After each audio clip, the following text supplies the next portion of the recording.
Bonjour à tous et bienvenue à vous. C'est un plaisir de vous retrouver sur Médien TV et sur le plateau d'On se dit tout. Alors on va parler de 3 sujets aujourd'hui. Nous allons parler des dîners tardifs et de leurs risques sur notre santé. Nous allons parler de la communication dans le couple. Si ça se passe mal, eh bien nous sommes là pour résoudre tout cela. Et puis dans un petit moment, mon mari cet homme au double visage. Qu'est-ce que ça veut dire exactement? On vous dit tout. Bienvenue à vous. On s'installe avec les invités. On démarre.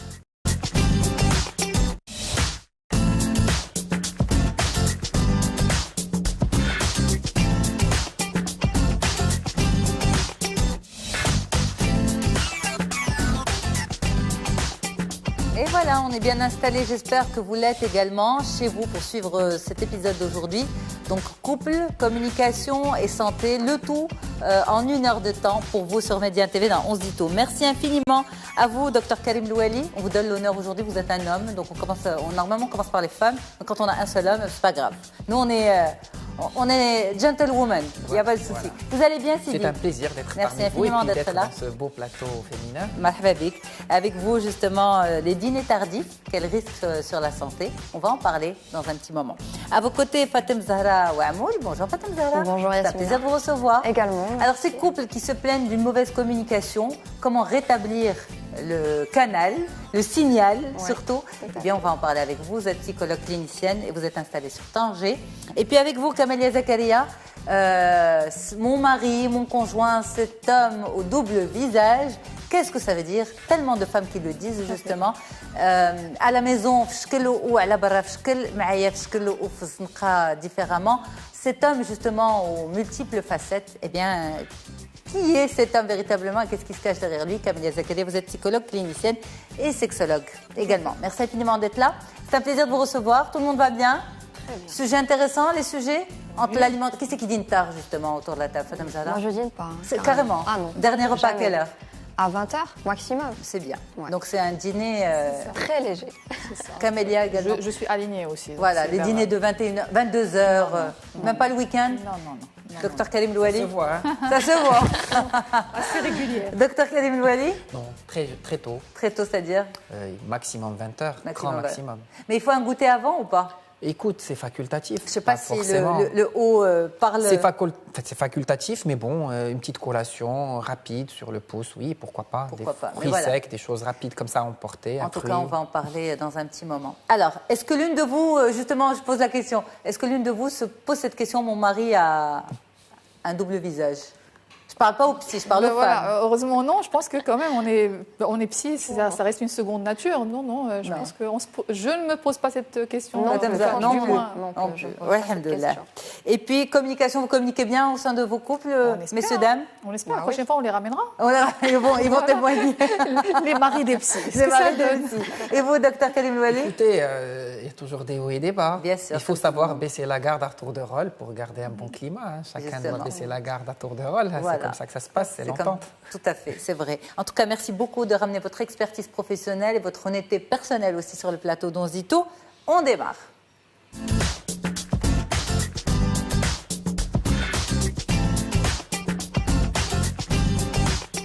Alors, mon mari, cet homme au double visage, Camélia Zakaria, est-ce que vous avez des patientes qui arrivent chez vous pour vous dire, écoutez, je ne sais pas ce qui se passe.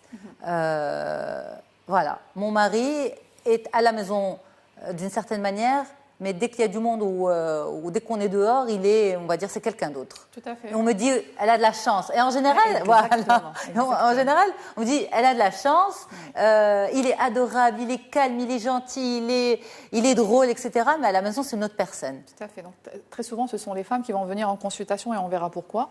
Soit elles viennent très tôt au début de la relation, soit malheureusement, elles viennent des années et des années et des années. On va voir que le profil d'entrée n'est pas du tout le même profil à la sortie. Donc oui, on va entendre justement, mon mari, il est différent en intimité, c'est-à-dire à la maison, il est dévalorisant, à la maison, il est morose, à la maison, il n'arrête pas de faire des remarques et des critiques. Pourtant, une fois qu'il est à l'extérieur, c'est quelqu'un de complètement différent. Tout le monde l'apprécie, tout le monde l'adore. Il me valorise même à l'extérieur. Et quelque part, il y a cette question de pourquoi est-ce qu'à l'extérieur, il me valorise alors qu'à l'intérieur, c'est complètement différent. Est-ce que je suis un souffre-douleur? Est-ce que c'est de ma faute? Donc, on peut être je le mérite. Est-ce que à je ce le moment-là, mérite? parce qu'à un moment, on va voir aussi pourquoi quoi? Elles finissent par croire justement qu'elles méritent et culpabilisent dans ce sens-là. Et c'est pour ça qu'elles vont mettre des années et des années et des années à venir consulter. C'est très souvent un proche ou un médecin de famille qui va les encourager à aller consulter parce qu'elles aussi, elles vont être obnubilées par la situation et perdre complètement leurs repères. Pas seulement elles, on va voir que même leurs proches perdent leurs repères. Comme vous venez de le dire, tout le monde va mentionner qu'il est bien sous tout rapport, il est au-dessus de tout soupçon, il est extrêmement bien, très prévenant avec les enfants. Mais c'est en apparence. On va voir que c'est un profil pathologique. On a déjà eu l'occasion justement de faire une émission dessus sur les pervers narcissiques. Aujourd'hui, c'est aussi quelque chose qu'on va retrouver c'est incroyable. Chez des personnes. Et c'est un profil... Comme quoi le parfait devrait faire peur. Tout à fait. Devrait faire fuir. Tout à fait. Yek, ça vous fait sourire, docteur. Non, mais c'est vrai. Tout ce qui est trop lisse, pour être vrai. Trop beau pour être vrai, absolument. Écoutez, pour préparer l'émission, j'en ai parlé avec des femmes, et notamment une qui m'a dit, moi j'ai mis un nom sur... le profil de mon mari après avoir fait une grosse dépression. Tout à fait. C'est une grosse dépression avec des idées suicidaires qui m'ont amenée à consulter. À ce point, ça peut être grave? Oui, Yasmine, à ce point, c'est grave parce que très souvent, pour qu'ils puissent exister, généralement, ces femmes, quand elles viennent en consultation, si elle a déjà mis un nom sur le profil, c'est qu'elle a vu toutes les émissions possibles, lu toutes les études, c'est-à-dire elle vient déjà véritablement informée avec des faits basés sur des choses réelles, justement. Et donc, elles arrivent à un moment avec une estime de soi complètement dégradée, où elle a complètement perdu les repères d'elle-même, et elle vient fatalement suite à une dépression. Donc c'est souvent soit un dermatologue qui a remarqué qu'elle somatisait énormément, qu'elle faisait plein d'allergies, soit c'est un autre médecin qui va remarquer que justement elle n'a pas forcément de gastrite ni une colopathie, mais elle a autre chose, c'est beaucoup plus psychique. Donc à un moment, elle va se questionner sur son fonctionnement et surtout sur l'environnement dans lequel elle va remarquer qu'il y a quelques décalages, et c'est là où on les reçoit en thérapie. Alors, est-ce que c'est une tendance? Parce qu'aujourd'hui, on en parle beaucoup de ces pervers narcissiques. Est-ce que c'est une tendance? Est-ce qu'on les repère mieux? Est-ce qu'aujourd'hui, on est moins tolérant vis-à-vis on va dire, de ce profil? Avant, on considérait que c'était normal pour un homme d'être comme ça, de pas forcément valoriser sa femme, pas forcément, voilà, elle est là à son service, parce que culturellement, c'est comme ça, et voilà, la hiérarchie, presque une hiérarchie sociale entre l'homme et la femme, et qu'aujourd'hui, non, puisqu'on est, on va dire, des citoyens, des individus à égalité, c'est là où finalement la prise de conscience se fait dans la tête de la femme. Oui, aussi. Et surtout que c'est un sujet qui est de plus en plus médiatisé. Maintenant, effectivement, comme vous l'avez dit, il y a une chasse aux sorcières. Maintenant, tous les maris qui sont exigeants ou tous les maris qui vont être beaucoup plus prévenants socialement n'est pas forcément un pervers narcissique, n'est pas forcément un manipulateur.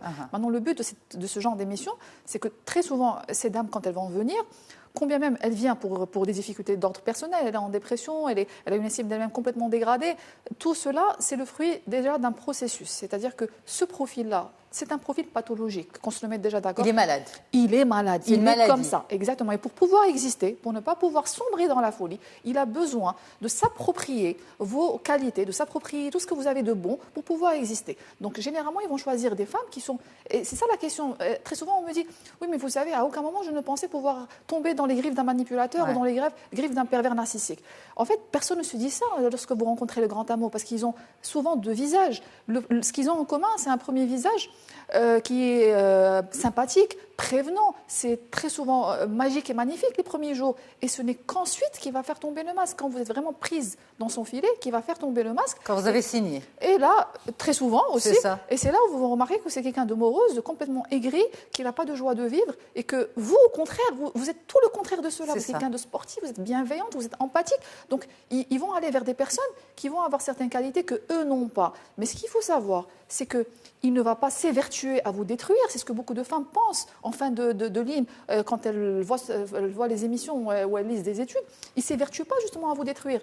C'est un fonctionnement inconscient. Il est comme ça. Pour ne pas sombrer dans la folie, il s'approprie justement vos points forts. Pour ne pas sombrer dans la folie, est-ce qu'il en est conscient? Pas du tout.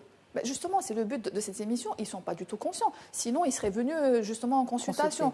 Mais c'est quoi ce mécanisme qui fait que pour l'épargner de la folie, il attaque quelqu'un ou là il a quelqu'un en proie?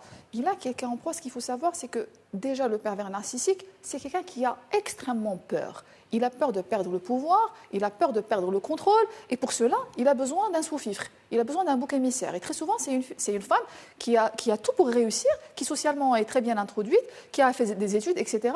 Et il va s'évertuer justement à la casser, à faire perdre l'estime d'elle-même pour pouvoir, lui, se sentir encore plus valorisé, encore plus narcissisé. On n'a pas parlé de pervers, on parle de perversion narcissique. Donc ça a quelque chose de malsain, mais ça a aussi quelque chose de complètement inconscient. C'est son fonctionnement. Pour lui, c'est comme ça qu'on traite une femme. C'est comme ça qu'on doit se comporter. Tu es coupable d'avoir fait cela. Et ils ont aussi, justement, dans leur manipulation, qui est encore une fois très souvent inconsciente, pourquoi est-ce que les victimes ne partent pas? Parce que très souvent, ils ont un rappel de mémoire. Est-ce que tu te souviens que c'est à cause de toi que... Est-ce que tu te souviens le jour où tu as regardé l'homme d'une certaine manière? Est-ce que tu te souviens que c'est à cause de toi? Donc, elle va, elle aussi, être prise dans un mécanisme de culpabilité, parce qu'il faut aussi un profil pour rester avec un profil de victime, pour être avec quelqu'un de pervers narcissique. Ça ne veut pas dire une femme faible.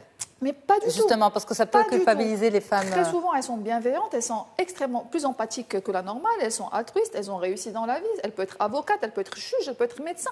Donc, dites-vous que personne n'est épargné. Et quand on parle de perversion narcissique, ça peut être un homme comme ça peut être une femme aussi. Bien sûr. Et les femmes sont beaucoup plus puissantes que les hommes, attention. C'est-à-dire que le mécanisme est un tout petit peu plus différent, même si le résultat il est le même. Alors, vous avez aussi beaucoup de femmes dans cette situation qui vous disent: il a tout fait pour m'éloigner de ma famille. Oui. J'ai pratiquement perdu le contact avec ma famille. Et en fait, aujourd'hui, je me rends compte que c'est à cause de lui que je ne les vois plus. Oui. Alors, essayons un peu de revoir le processus. Ce qu'on va remarquer, c'est que souvent, elle vit un décalage. Il me maltraite à l'intérieur, c'est-à-dire en intimité. Par contre, à l'extérieur, elle va la valoriser devant sa famille.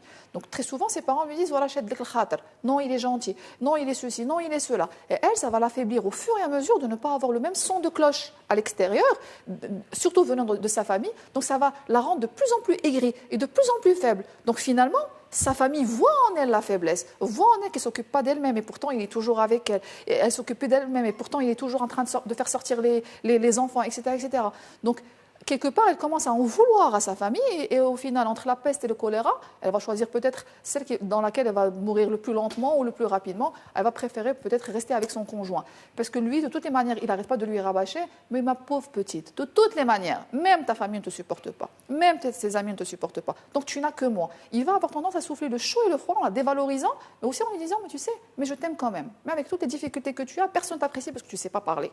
Déjà avec ta mère, regarde toutes les difficultés que tu as avec ta mère. Même ta mère, elle n'arrive pas à te supporter. Donc finalement, il n'y a que moi pour te supporter. Donc finalement, elles sont véritablement prises dans un piège qu'elles vont mettre des années et des années et des années et des années à percevoir, sachant qu'en thérapie, quand on leur pose la question, elles ont toujours eu quelque chose, au début de la relation, un petit signal qui leur disait qu'il faut peut-être fuir, mais comme il est au-dessus de tout soupçon, c'est vraiment monsieur propre, il est bien sous tout rapport, il n'y a pas de reproche à pouvoir lui faire. Ça. Par contre, ce qu'on va remarquer au début des relations, c'est que les choses vont aller très vite. Il va vouloir se marier mariage. Très vite, officialiser très vite, passer du temps avec elle très vite, vraiment vivre une vie de 6 mois, et à un moment, du jour au lendemain, peut-être après avoir signé, peut-être après avoir eu un enfant, mais à un moment, il va y avoir un déclic, et là, elle vous dit: je ne le reconnais plus, et effectivement, c'est basé sur des faits réels.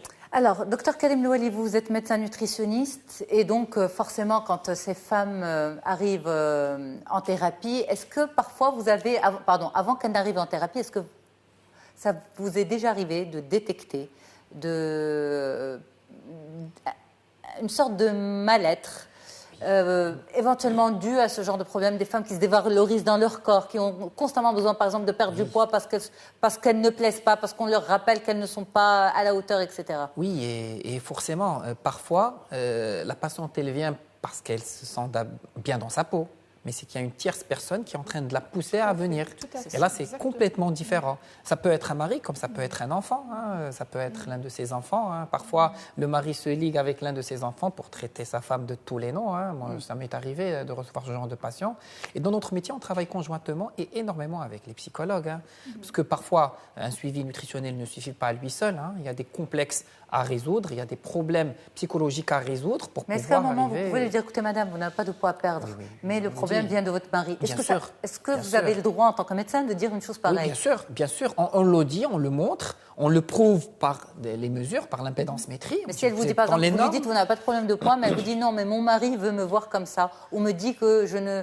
Ou là, il me dit, je suis en surpoids, ou il me dit, je ne lui plais plus. On prend le temps de l'expliquer à la personne qu'il ne faut pas qu'elle se regarde avec le regard des autres.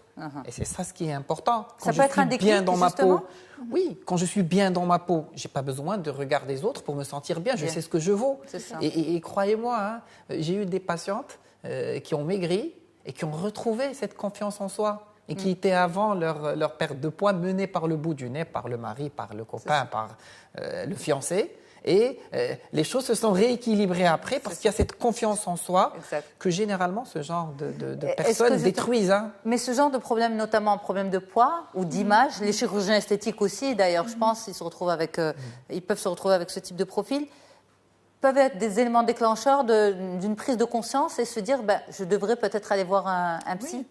C'est ce que je vous ai dit. Très souvent, ça va être un autre confrère qui va être pourvoyeur justement de consultation. Mais de toute manière, une fois qu'on va lui insuffler l'idée, effectivement, ça va devenir plus clair. Elle trouve adresse justement à sa souffrance. Et elle se dit, effectivement, il y a au moins quelqu'un qui a accusé réception. Je ne suis pas folle. Parce que très souvent, ces femmes-là pensent sincèrement qu'elles sont soit coupables, soit folles. Parce que tout le monde leur dit le contraire. Elles sont là à se plaindre justement du mari, mais tout le monde dit le contraire. Et effectivement, encore une fois, il est bien sous tout rapport en ce qui concerne l'extérieur. Il va faire des activités qui vont le valoriser, il va se prendre en photo avec les enfants et mettre ça sur tous les réseaux sociaux. C'est-à-dire, il va montrer une vie de famille où il est extrêmement investi. C'est ça que j'ai du mal à suivre, parce que vous dites tout ça est inconscient, mais on a l'impression que tout est conscient puisqu'il met en scène, en fait. Il met en scène une vie parfaite. Ça, c'est conscient. C'est sa perception de la réalité. C'est-à-dire que pour lui, le peu de temps qu'il va passer avec madame ou avec les enfants à se prendre en photo, etc., et à montrer aux gens, en fait, le fait de montrer aux gens et le fait de recevoir de la valorisation des gens le conforte dans sa perception qu'effectivement, il est très bien. C'est un super bon papa et il le dit à sa femme, mais de toute manière, regarde, toutes tes copines m'adorent, même ta famille m'adore. C'est vraiment le gendre idéal. Donc, quelque part, il va finir par l'isoler, l'éloigner, parce que c'est elle qui va prendre une décision de... Mes copines se sont désolidarisées de moi. Parce que de toutes les manières, regarde, même si je lui raconte, elle tombe aussi sous le charme de mon mari. Mais ma famille aussi. Et finalement, il n'y a personne qui écoute ma détresse. Et ça va prendre peut-être des années. Et on va avoir justement des somatisations. Peut-être, encore une fois, une prise de poids ou une perte de poids, un trouble du sommeil, ou surtout une mésestime de soi. Ce sont des femmes, et au fur et à mesure, elles sont incapables de prendre la parole. Elles seront comme éteintes. Et les gens qui les connaissaient avant vont dire, effectivement, elle a changé. Elle a complètement changé. C'est vraiment pas avec la personne faible qui apparaît aujourd'hui. Elle paraît cassée, affaiblie. Parce que, encore une fois, si au départ, elles étaient super bien, à l'arrivée, elles sont complètement Et si elle était super bien, c'est ce qui l'a attirée d'ailleurs, bien sûr. ce pervers narcissique. Mais bien sûr. Mais alors, est-ce que, puisque tout ça est inconscient, est-ce qu'elle peut le réveiller? Est-ce qu'elle a un moyen de le réveiller? Ou bien la solution, c'est la fuite? Honnêtement, vous allez voir dans toutes les émissions, parce que là, encore une fois, on parle d'un profil pathologique. On n'est pas encore en train de parler d'un trouble de la personnalité. Il y a encore beaucoup de discussions autour de ce profil, la perversion narcissique. Il y a plusieurs catégories? Il n'y a pas plusieurs catégories, pas du tout. Mais c'est un profil qui est toujours en construction d'un point de vue nosographique, en termes cliniques. Donc, comme c'est un profil pathologique, comme c'est quelque chose d'inconscient, comme on ne naît pas pervers narcissique, mais on le devient au fur et à mesure d'une éducation, d'un vécu, etc., à un moment, il y a tellement un ancrage que cette personne-là ne peut pas changer. Donc si cette personne-là ne peut pas changer, il me reste deux solutions. Soit je change moi, ou soit je pars. Mais je change pour m'adapter comment, justement? Comment une personne peut changer pour s'adapter à quelqu'un qui la dégrade constamment, à quelqu'un qui la dénigre constamment? C'est toute la difficulté et tenez-vous bien, beaucoup de femmes ne partent pas forcément. Effectivement, même si ce qui serait encouragé justement, c'est de partir, on va toujours avoir aussi un profil de victime, comme je vous ai dit. Comme elles sont extrêmement empathiques, elles vont s'évertuer à deux choses. La première, elles sont nostalgiques d'un passé. Oui, mais avant, il était extraordinaire, mais c'était vraiment magique et magnifique. Peut-être qu'il va redevenir comme ça. Ce soir, Rome, et demain, c'est les Maldives. Je vous donne juste un exemple. C'est-à-dire que c'est toujours exagéré. Donc, elles sont nostalgiques et elles culpabilisent dans le sens, c'est à cause de moi qu'il a complètement changé, c'est parce qu'on a eu la naissance de X, parce qu'à un moment j'ai fauté, j'ai gaffé, etc. Et comme elle a eu un ancrage tellement négatif autour d'une certaine expérience, elles finissent par y croire. Elles sont extrêmement empathiques, c'est vraiment un détail à prendre en considération. Deuxième point, très souvent, elles vont aussi s'évertuer à essayer de le comprendre, au lieu d'essayer de se comprendre. De le comprendre, là c'est peut-être sa mère, c'est peut-être son père, c'est peut-être l'éducation, c'est peut-être ceci, c'est peut-être cela, mais c'est complètement non pertinent d'un point de vue thérapeutique et même d'un point de vue social pour elles. Ce sont des gens qui ne vont pas forcément changer. Donc quelque part, c'est à vous de vous adapter. Comment ? Déjà, déjà la prise de conscience est extrêmement importante, de savoir qu'on est avec un profil pathologique, quel que soit le nom. Mais il y en a qui l'appellent manipulateur, il y en a qui l'appellent pervers narcissique, mais quel que soit le nom, en tout cas, je suis dans un couple où ça génère énormément de souffrance. Donc, ensuite, le but est de réécrire son histoire avec un nouveau paramètre qui n'est pas des moindres, celui de dire je suis avec quelqu'un de malade, je suis avec quelqu'un qui a un profil très particulier. Donc, le fait de réécrire l'histoire permet de se déculpabiliser, de reprendre un peu l'estime de soi. Alors, on consacrera toute une émission justement à comment gérer, rester et gérer la situation. Merci infiniment Camélia Zakaria, Masrenash comme on dit, mais on a plein d'autres sujets passionnants et il faut justement donner la parole à tout le monde. Alors, les questions des téléspectateurs, il y en a, mais on n'a pas le temps de les passer. Donc, désolé mesdames et messieurs pour votre confiance.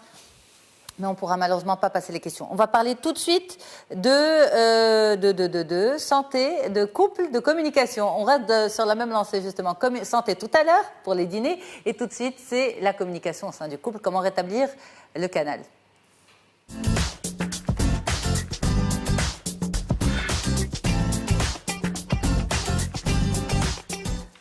Fatem Zahra Ouamoul, merci infiniment d'être avec nous. Vous êtes psychologue clinicienne, vous êtes également sexologue. Et avec vous, justement, comment avoir une meilleure communication dans le couple. Après quelques années, vous avez deux personnes qui vous disent, écoutez, non, on n'arrive plus à s'entendre, on n'arrive plus à se parler surtout. Dès qu'on commence à se parler, eh bien, ça vire, ça se passe pas bien.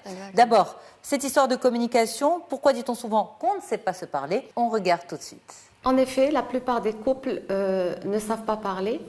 Parce qu'ils ne savent pas communiquer, ils ne savent pas échanger face à face, sans SMS, malheureusement. Ils ne savent pas se raconter, ils ne savent pas écouter, ils ne savent pas transmettre une idée ou une opinion sans que ça déborde. Ils ne savent pas exprimer leurs émotions et les contrôler, justement. Si dans le jeu de séduction du couple, l'échange et le dialogue ont joué un rôle primordial, et ont permis qu'ils soient ensemble aujourd'hui, pourquoi s'arrêter alors? Parce que c'est de l'acquis. Oui, mais un acquis, il faut l'entretenir, il faut le nourrir, sinon c'est mort. Si la communication demeure un pilier fort de la relation de couple, ce n'est pas pour rien. C'est grâce à une communication saine et bienveillante, précise et transparente, qu'un couple saura se parler et saura parler. Une communication dénué de critiques, de jugements, d'accusations, où l'ego n'a pas d'emprise. C'est grâce à une communication saine et bienveillante, précise et transparente qu'un couple saura parler et se parler. Une communication dénuée de critiques, de jugements, d'accusations, où l'ego n'a pas d'emprise, où les grossièretés sont absentes, une communication verbale et non verbale qui ne se traduit pas et qui ne se termine pas par des disputes et de la violence. Parce qu'une bonne entente dans une relation de couple commence déjà par une communication saine, une bonne communication, où il y a respect mutuel, où il y a accueil et écoute. Automatiquement, si à chaque fois une discussion entre deux conjoints se termine mal, à couteau tiré pour voir qui va l'emporter sur l'autre comme s'ils étaient en guerre, il est normal de les voir de taire leur colère, se terrer dans un mutisme total et refuser de se parler. Les couples qui ont un problème de communication et qui ne savent pas parler sans que ça parte dans tous les sens ignorent que justement le fait de garder le silence aussi et fuir le conflit qu'ils veulent éviter parce qu'ils savent pertinemment que ça va dégénérer, n'arrange pas les choses. Bien au contraire, ils ne font que s'engouffrer davantage, que tuer cette relation à petit feu, qu'étouffer leurs sentiments et leurs frustrations, et que le jour où ils voudront rétablir le courant, ils ne sauront plus comment faire, si ce n'est trop tard pour le faire, malheureusement. Alors justement, Fatem Zahra Ouamoul, pourquoi on en arrive à cette situation? Pourquoi on n'arrive plus à se parler au bout d'un moment?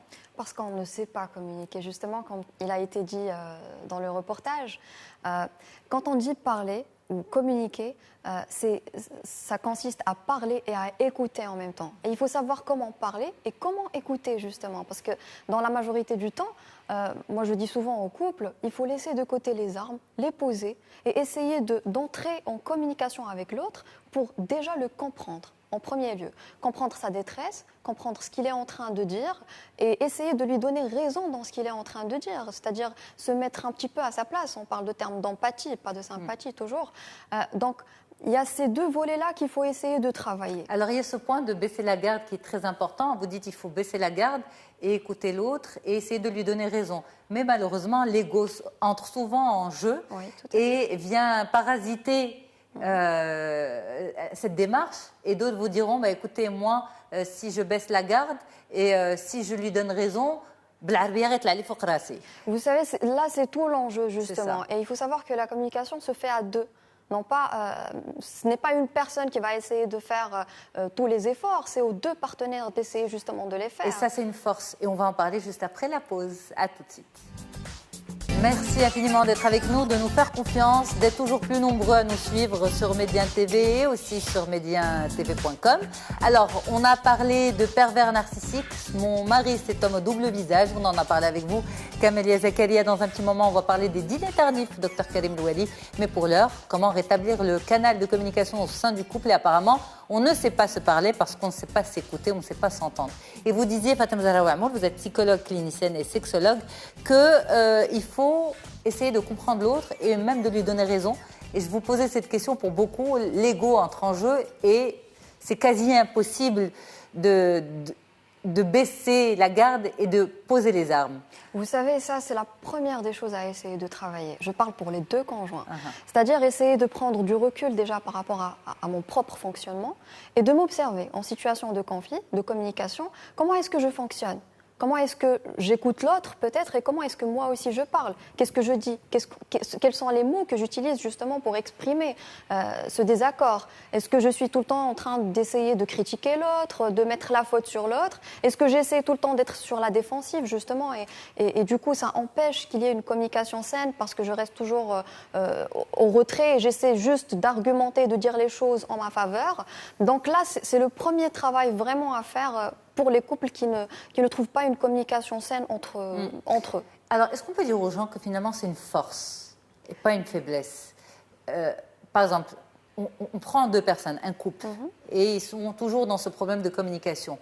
Mais que les deux baisser la garde en même temps, à mon avis, ça ne va pas se faire comme ça. C'est toujours l'un qui va prendre les devants pour rétablir la situation. Et donc, forcément, comme disent aussi les coachs, essayer de communiquer ce positivisme au sein du couple. Oui. Est-ce que dire à une personne, baisser la garde, essayer de comprendre l'autre, baisser changer votre façon de communiquer, ça va attirer l'autre vers un autre fonctionnement, parce qu'ils sont dans un fonctionnement agressif, mais il faut bien que la roue s'arrête. Bien sûr que ça va attirer l'autre, justement, pour fonctionner positivement, on va dire. Et c'est vrai qu'on parle en termes de baisser la garde, mais c'est pas tellement ça. Il faut déjà choisir un bon moment, justement, pour pouvoir discuter entre nous deux. Par exemple, moi, je vois des couples chez qui, quand le mari est vraiment très en colère, il n'arrive pas à communiquer tout de suite. Donc, il faut lui laisser un petit peu ce temps, cet espace, pour pouvoir trouver le bon moment pour communiquer, pour se rencontrer. Parce que la communication, c'est une rencontre entre deux personnes dans des états d'âme qui sont un petit peu plus apaisés. Et savoir aussi mettre les mots justes sur ce que je ressens. Et j'insiste dessus, exprimer le ressenti. Qu'est-ce que j'ai ressenti au moment où un certain conflit est apparu? Je vais donner l'exemple d'un mari, par exemple, qui va rentrer tard et sa femme est en colère. À ce moment-là, je ne vais pas lui dire tu es resté très longtemps avec tes copains, tu fais ça tout le temps, etc. Le mari ne va pas l'entendre de cette oreille parce qu'on est juste dans le jugement, dans la critique, etc. Donc, qu'est-ce qu'on va faire? On va prendre les armes et justement se se retrouver dans une guerre sans fin, des fois. Oui, mais vous avez souvent, on va dire, une même situation qui revient. Vous avez par exemple des couples, ils n'ont pas de problème particulier, mais il y a un problème. J'ai l'impression que chaque couple a son problème. Le truc qui revient tout le temps, chacun son truc. Ça peut être le mari qui rentre tard, ça peut être l'argent, les enfants. L'éducation des enfants, la belle famille, bref, à chaque fois, ça peut chaque couple équivaut à un problème. Alors, ce truc répétitif, pourquoi on n'arrive pas à le résoudre? Vous savez, quand on parle de relation de couple, on parle d'une relation en termes de durée. C'est-à-dire qu'il faut... Bon, je vais donner l'exemple d'une balance. On va prendre d'un côté les facteurs de risque, c'est tout ce dont vous venez de parler, par exemple les problèmes d'argent, les problèmes autour de l'éducation des enfants, les incompréhensions, la jalousie, etc. Et de l'autre côté, nous allons avoir ce qu'on appelle les facteurs de protection. Alors là, on parle de certaines choses qu'on doit travailler quotidiennement dans le couple, parce qu'un couple, ça s'entretient. Quand je parle de ça, je parle aussi de valoriser l'autre, lui dire des choses qui sont positives aussi quotidiennement, ce qui me plaît en lui, essayer d'être compréhensif, ne pas toujours être sur la défensive et critiquer tout ce qui se fait. Des fois, on a tendance aussi à essayer de mettre le point sur toutes les choses qui ne vont pas bien. Et c'est un travail vraiment en continu pour pouvoir essayer de limiter ces facteurs de risque et justement de travailler les facteurs de protection et essayer de créer un certain équilibre entre les deux. Parfaitement. Mais je vais vous donner un exemple. Justement, encore une fois, pour préparer l'émission, heureusement, on a la chance d'être dans une communauté, dans une société où les gens parlent, les gens s'expriment, et surtout les femmes. Et donc, je parlais avec une femme qui me disait, écoute Yasmine, il peut être parfait tout le temps, il est bien, il n'y a pas de souci, on est bien, on regarde un film. Par exemple, le lecteur ne marche pas, et donc ça va l'énerver et ça va envenimer l'ambiance. Il est caractériel. Sauf que là, le souci, c'est que ce qui dérange, en fait, et le problème de communication à ce niveau-là, c'est que le conjoint ne veut pas changer de comportement lorsqu'il est dérangé ou énervé. C'est-à-dire, à chaque fois qu'il n'est pas bien, il va être caractériel et donc forcément, ça va perturber le couple, ça va perturber la vie de famille, ça va perturber la communication dans ce couple. Est-ce qu'on s'éloigne du sujet? Est-ce que c'est un problème de communication? Je ne sais pas si on s'éloigne du sujet. Je pense que ça fait partie aussi de toutes ces choses-là. C'est ça.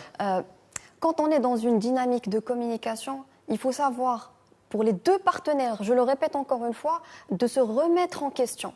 Si ce monsieur-là, suite aux demandes récurrentes de sa femme, n'arrive pas à l'écouter, ben forcément, il va y avoir un problème de communication et forcément, ça va inhiber cette communication. Mais pourquoi il n'arrive pas à l'écouter? Pourquoi, par exemple, on n'arrive parfois pas à s'écouter, on se retrouve avec le même schéma répétitif? Vous savez, des fois, on est dans le déni, des fois, c'est une certaine forme de protection, des fois, on n'a tout simplement pas envie parce qu'on fonctionne comme ça et que le travail sur soi, ça demande vraiment du travail quotidien.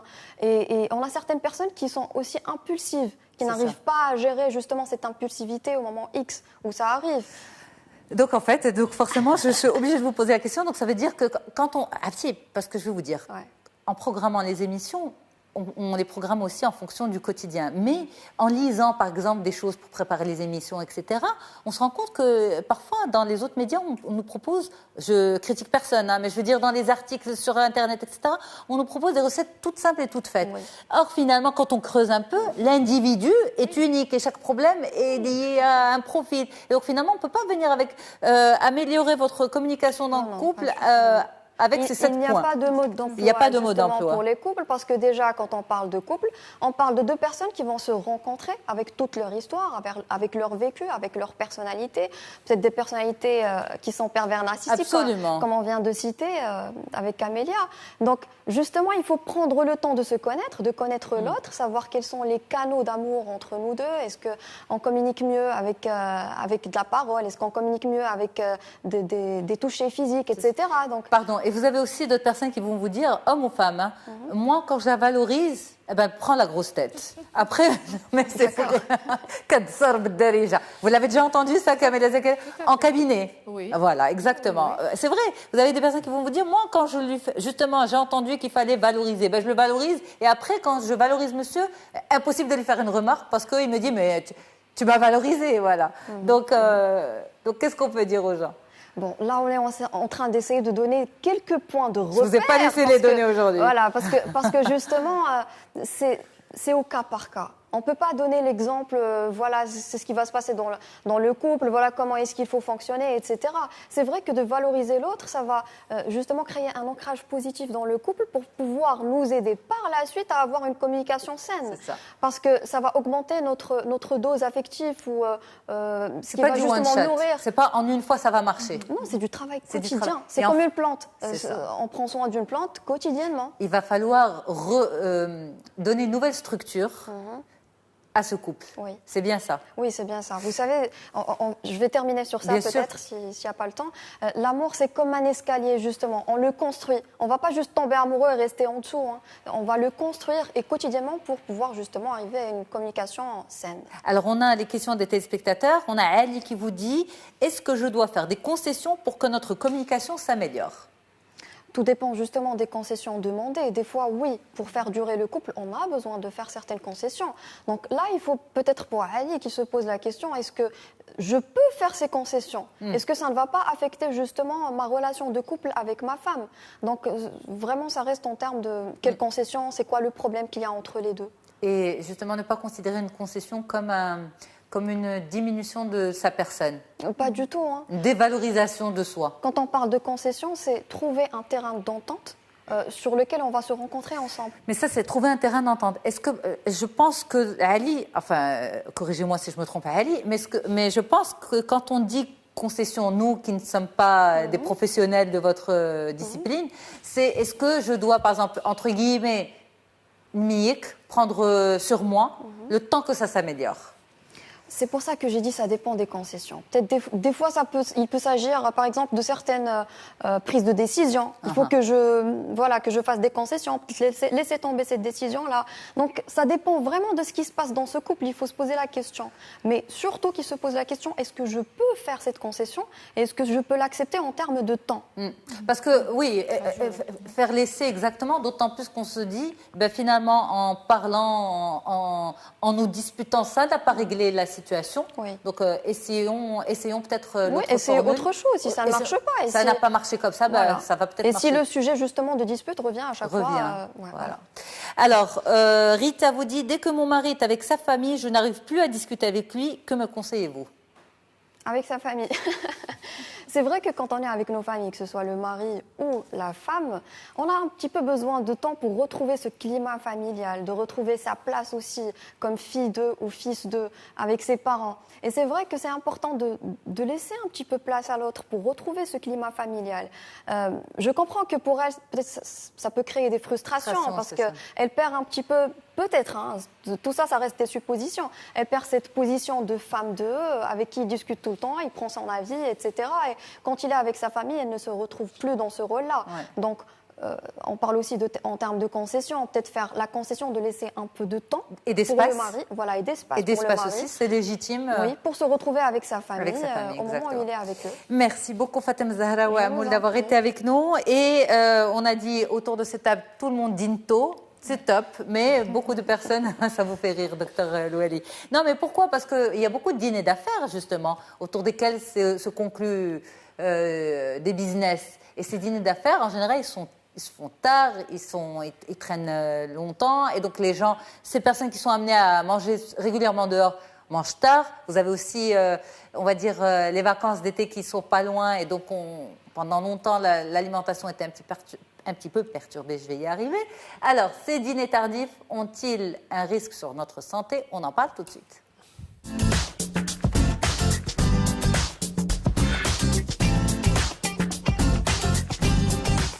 Merci infiniment d'être avec nous. Alors, docteur Karim Louali, vous êtes médecin nutritionniste. Avec vous, comment rétablir la situation ? Maintenant, quels sont les risques santé sur notre appareil digestif ? On a posé la question à une gastro-entérologue, docteur Sarah Oudriri. On regarde. Alors, en matière d'alimentation, l'heure du repas est aussi importante que le contenu de l'assiette. Effectivement, nous avons une horloge interne qui régule plusieurs hormones, dont l'hormone de satiété, dont l'hormone qui va réguler les dépenses et le stockage d'énergie, et dont l'hormone qui va réguler le sommeil. Donc un dîner tardif expose à plusieurs risques à court ou à moyen long terme. Les premiers risques, les risques à court terme, c'est tout d'abord une très mauvaise digestion, une sensation d'inconfort digestif, tout simplement parce que les mouvements intestinaux ont tendance à diminuer au-delà de 21h30. Deuxième conséquence à court terme, c'est un très mauvais sommeil parce que lorsqu'on s'alimente, la température du corps augmente et pour dormir, on a tendance à avoir une température corporelle qui baisse, donc on a un mauvais sommeil lorsqu'on a tendance à dîner tardivement. En ce qui concerne les conséquences à moyen et long terme, ce sont des conséquences qui apparaissent au fur et à mesure. Une tendance à la prise de poids, un risque augmenté d'obésité, un risque d'augmenter son cholestérol et ses triglycérides, avec une augmentation de tous les risques de maladies cardiovasculaires et enfin un risque augmenté de diabète. Donc voilà, docteur Karim Louali, des conséquences pas très, on va dire, agréables sur notre système digestif et aussi sur le lendemain, sur le réveil, comme expliqué par le docteur Saad Al-Boudreri, gastro-entérologue. Avec vous, médecin nutritionniste, dites-nous, est-ce qu'on prend du poids à manger tard? Oui, on prend du poids et ça on le savait il y a longtemps. Mais aujourd'hui, on arrive à faire des études extraordinaires et puis plus on avance dans les découvertes en médecine et plus on découvre d'autres choses. Il y a deux volets à prendre en considération. C'est le volet digestion nutritionnel et le volet sommeil. Parce que là aussi, quand on dort tard, quand on n'a pas un sommeil réparateur, c'est néfaste. Parce que dormir tard fait grossir aussi, parce que la digestion se fait mal. Donc ça, c'est d'un premier volet. Manger tard et dormir tard. Oui, les deux ensemble. ensemble. Les deux ensemble, c'est pas bon du tout. Alors quand on mange tard, qu'est-ce qui se passe? Et en fait, les études l'ont prouvé, c'est que la respiration, elle est différente. C'est comme ça qu'on a dosé le métabolisme de la personne quand on dort. C'est-à-dire qu'on produit plus de CO2, ça veut dire qu'on utilise plus d'oxygène. Et ça prouve quoi? Ça prouve qu'on va métaboliser plus les sucres que les graisses. Et donc, ça fait grossir, ça donne des pics de glycémie et ça donne des pics d'insuline. Et donc, ça favorise l'apparition du diabète et l'obésité. Ça, c'est quand on mange tard. Oui, c'est quand on mange tard. Mais le problème, c'est que beaucoup de personnes, on va prendre ce que j'ai cité tout à l'heure, les dîners d'affaires.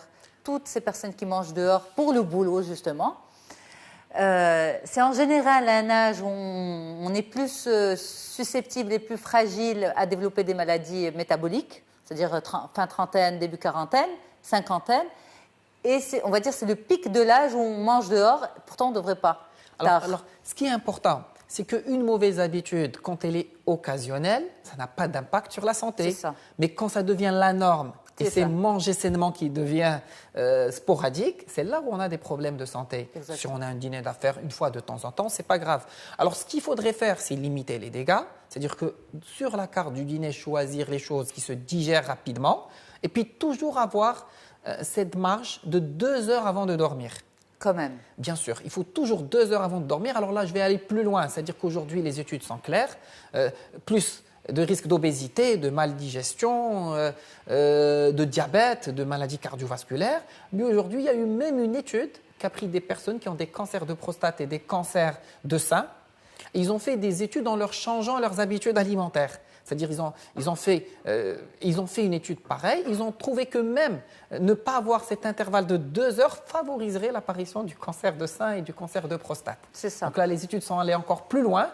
Donc il faudrait absolument dîner tôt et puis garder ces 2 heures d'intervalle entre le repas et le moment de dormir. Donc en fait, pour dîner, il ne faut pas attendre d'avoir faim. Non. C'est ça.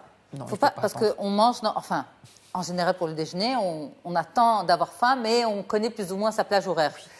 Mais pour le dîner, non, puisque finalement, si on veut se coucher vers 22h, 22h30, il ne faut pas dépasser les 20 heures pour le dîner. Et donc, il faut passer à table. Oui, et alors il y a quelque chose qui est magique. En fait, la physiologie humaine explique tout. Tout est chimique, tout est physiologique. Vous savez que plus on dîne tard, et plus on grignote, plus on grossit. C'est-à-dire? Parce qu'il y a une hormone, un neuromédiateur qui s'appelle la leptine et qui nous permet d'être rassasiés. Ok. Et cette leptine, elle est sécrétée le soir, pour dormir le soir. Et plus on dîne tard, et plus on tarde à sécréter cette leptine. Ok. Donc plus on dîne tôt, et plus on va sécréter la leptine tôt, et plus on n'a pas faim et on ne va pas grignoter le soir. Et donc finalement, quand on dîne tard, on va tarder à sécréter la leptine, et on va passer la soirée à grignoter avant Même de si on a dormir. dîné. Oui. C'est ça. Même si on a dîné, on a envie de grignoter. C'est pareil quand on jeûne le ramadan. En fait, plus on se goinfre le soir et plus on a faim le lendemain. Exact. Donc c'est ça. C'est cette fameuse hormone qui s'appelle la leptine qui fait ça. Donc quand on dîne tôt, eh ben, on n'a pas faim le soir. Quand Donc on dîne en tard, fait, l'idéal c'est 19h même. oui, Avant 19 même. heures. 19h, c'est le repas idéal pour dîner. Et puis j'insiste, il n'y a pas que le dîner, il y a la qualité du dîner. C'est ça. Parce que quand on mange des fritures, par exemple, qui prennent 6 heures pour être digérées, ben, finalement, les 2 heures ne suffisent plus. J'ai dîné à 19h ou à 20h, à 2 heures du matin, mon estomac travaille toujours. Et après, je me dis, j'ai eu une nuit de sommeil, je ne me suis pas bien réveillé, j'ai fait des cauchemars. C'est évident. Donc, la qualité du choix de dîner importe aussi. Mais alors, vous savez, souvent on dit dîner léger c'est bien, boire une soupe. On dit manger une soupe, mais c'est boire une soupe. En fait, et boire un potage. Souper. Souper, voilà, exactement, ça c'est mieux. Souper, c'est mieux. Mais j'entends de plus en plus de spécialistes dire une soupe liquide n'est pas forcément le meilleur des dîners, Non. mais une soupe en petits morceaux, enfin, Oui. je ne sais pas comment on va l'appeler. Parce que quand on Un broie potage. l'aliment, Ouais. on détruit les fibres. Et quand on Oui. détruit les fibres, on accélère l'absorption et on augmente l'index glycémique de la soupe. Mais même cette histoire d'aliments rassasiants, de Oui. repas rassasiants, Oui, il faut mâcher. il faut mâcher. Il faut mâcher pour être rassasié et puis il faut avoir un dîner complet. Parce que quand on prend une soupe, on n'a pas de sucre lent et là aussi on a le revers de la médaille. Oui, mais on se dit, je ne veux pas de sucre lent parce que les sucres lents, ça fait grossir le soir. Oh non, ça ne fait pas grossir. Sucre lent, c'est quoi? C'est Non. pâtes, Oui, pain? oui, ça ne fait pas grossir. C'est les sauces qui font grossir, c'est la quantité qui fait grossir. C'est ça. Hein. Quand on fait des pâtes, c'est la béchamel, c'est le fromage fondu qui fait grossir et ce n'est pas les pâtes en quantité raisonnable, non. On peut mettre de l'ail et de l'huile d'olive et avoir des légumes dedans. Ça ne fait pas grossir en quantité raisonnable. Alors, docteur, est-ce que pour le dîner, il faut passer à table? Oui. Parce que, je ne sais pas vous, mesdames, mais dans beaucoup de foyers, le dîner, c'est un repas, on va dire, presque de self-service. Beaucoup vous disent, vous savez, nous, chez nous, on ne dîne pas. Chacun se prépare son petit truc et mange. Et donc, il n'y a pas le côté convivial du repas. Et on ne s'attable pas. On ne prend pas le temps de manger et de savoir ce qu'on a mangé. Est-ce que ça se passe comme ça chez vous, Camélia? Non. On ramène monsieur pour eux. Non, en même temps, effectivement, ce que vous avez dit, on peut rajouter aussi la télé, on ne sait pas ce qu'on mange, C'est ou on ça. est là en train de regarder la télé, Exact. ou là on Le est plateau connecté. repas devant la télé. Exactement, donc c'est autant de choses qui peuvent biaiser un peu la balance par la suite. Alors que quand on est là autour d'un dîner et qu'on essaie d'avoir au moins un dîner vers 19h ou 20h, si on y arrive, ben, je pense qu'on peut très bien suivre les conseils de Dr Louali et être bien dans Très son important. corps. Ouais. Avec l'horaire continu aujourd'hui, c'est quand le moment d'être à table en famille. En famille. Cet instant est important pour la construction, pour donner l'exemple. Parce que nos enfants apprennent de nous. Si on ne nous voit pas boire la soupe à table, si on ne nous voit pas manger sainement, ils ne vont jamais l'apprendre. Hein. Ça va être l'école, la cantine, les amis, les Et fast-food. Fatem Zahra disait tout à l'heure, je ne dîne pratiquement pas. C'est bon ou c'est mauvais pour sa santé, docteur? Écoutez, des 3 repas de la journée, le dîner, c'est celui duquel on peut se passer. Oui. On dit l'exemple, l'adage, qu'est-ce qu'il dit? Un petit déjeuner de prince, un déjeuner de roi et un dîner de mendiant. Exact. C'est-à-dire qu'on peut parfaitement se contenter de quelque chose de léger, etc. Mais aujourd'hui, avec la configuration qui se fait de travail, c'est-à-dire aujourd'hui, on va généralement déjeuner rapidement, déjeuner en dépannant, parce que c'est au travail, c'est l'horaire continu, et ce repas familial reste vraiment le moment où on va se réunir à table, où on va demander aux enfants, alors ça a été l'école, alors comment ça a été, on va raconter une petite histoire, une petite anecdote, où on va Est-ce que ces créer les liens dîners, familiaux. ces repas de famille qui sont zappés, par exemple même quand on n'a pas d'enfants, parce qu'un repas de famille, enfin quand on est à 2 et qu'on n'a pas d'enfants et qu'on zappe par exemple, est-ce que c'est aussi des moments qu'on rate pour mieux communiquer, Fatem Zahra? Je pense aussi que oui. D'autant plus que quand on a des enfants, justement, ce sont des moments de rencontre. Et c'est important pour les enfants. Moi, je pense surtout le dîner, parce que c'est la fin de la journée. Les enfants vont trouver peut-être le temps de raconter leur journée, ce qui s'est passé, s'il y a un souci, justement, pouvoir en parler. Donc oui, pour moi, c'est un moment important, justement. Pour Au-delà se de la rencontrer. communication de la famille, la communication du couple. Du Vous avez couple par aussi, exemple un couple, on va dire sans enfants, et puis donc le soir, c'est chacun son plateau repas devant la Oui. télé. On est, voilà, comme on dit communiquement, on ne se prend pas trop la tête. Moi, je pense que c'est important de se rencontrer. Peut-être Autour d'une table. Autour d'une table, communiquer aussi en couple parce que c'est un moment de qualité. Ça peut être un moment de qualité si on tout à fait fait. l'effort justement de rendre ce moment La agréable. nourriture, c'est du plaisir. C'est ça. C'est-à-dire que quand on a de problèmes, il ne faut jamais réagir à chaud. Quand on veut débattre quelque chose avec son conjoint, il faut le faire quand il est heureux, mais pas quand il est fatigué. Pardon, et quand on veut débattre de quelque chose avec sa femme, il faut le faire Pareil. quand elle est... Quand on fait du shopping. Hein. Non, mais c'est important parce que quand même, manger procure du plaisir. Oui. C'est ça. Et à table, on peut régler beaucoup de problèmes qu'on ne peut pas régler. On ne va pas entendre « Ah, mais tu nous sors les problèmes alors qu'on est en train de manger, mais tu veux que je sorte de table, tu veux que je me lève, les discussions se font fluidement à table. Hein. C'est mieux que devant la télé, c'est mieux quand on est pressé, quand on doit déposer les enfants, quand on est pressé par les embouteillages. C'est vraiment pas le bon moment. Alors, on a des questions de téléspectateurs. Il y a encore tellement de choses à discuter autour de ce sujet. En fait, je pense que c'est le quotidien des gens. Enfin, je veux dire, c'est des choses de tous les jours. Docteur Louali, on vous dit, Imad vous dit merci pour le sujet, mais je travaille de nuit et donc mon rythme est différent. Est-ce que vous avez un conseil pour moi? Ça c'est un sujet très difficile. Parce que généralement, les gens, et moi je les plains qui travaillent de nuit, tout leur rythme est changé. Et c'est pas, vraiment le travail de nuit n'est pas compatible avec une vie saine. C'est ça. Il faut le dire parce que les sécrétions hormonales ne sont pas les mêmes, le corps ne se comporte pas pareil. C'est très très difficile de répondre à cette question parce que le rythme physiologique change. En ce moment-là, il faut essayer. Moi, je le dis là, la technique du jeûne intermittent marche bien sur ces gens. Il faut manger en 8 heures et jeûner 16 heures tout en s'hydratant. On reviendra en détail sur ce sujet justement pour Imad et merci pour l'idée de sujet Imad. Alors, sinon vous avez Atika qui vous dit, on me dit de dîner léger, mais le problème c'est que j'ai vraiment faim le soir. Que me conseillez-vous? Alors, peut-être qu'elle a deux sortes de problèmes. Peut-être qu'elle dîne léger mais très tard.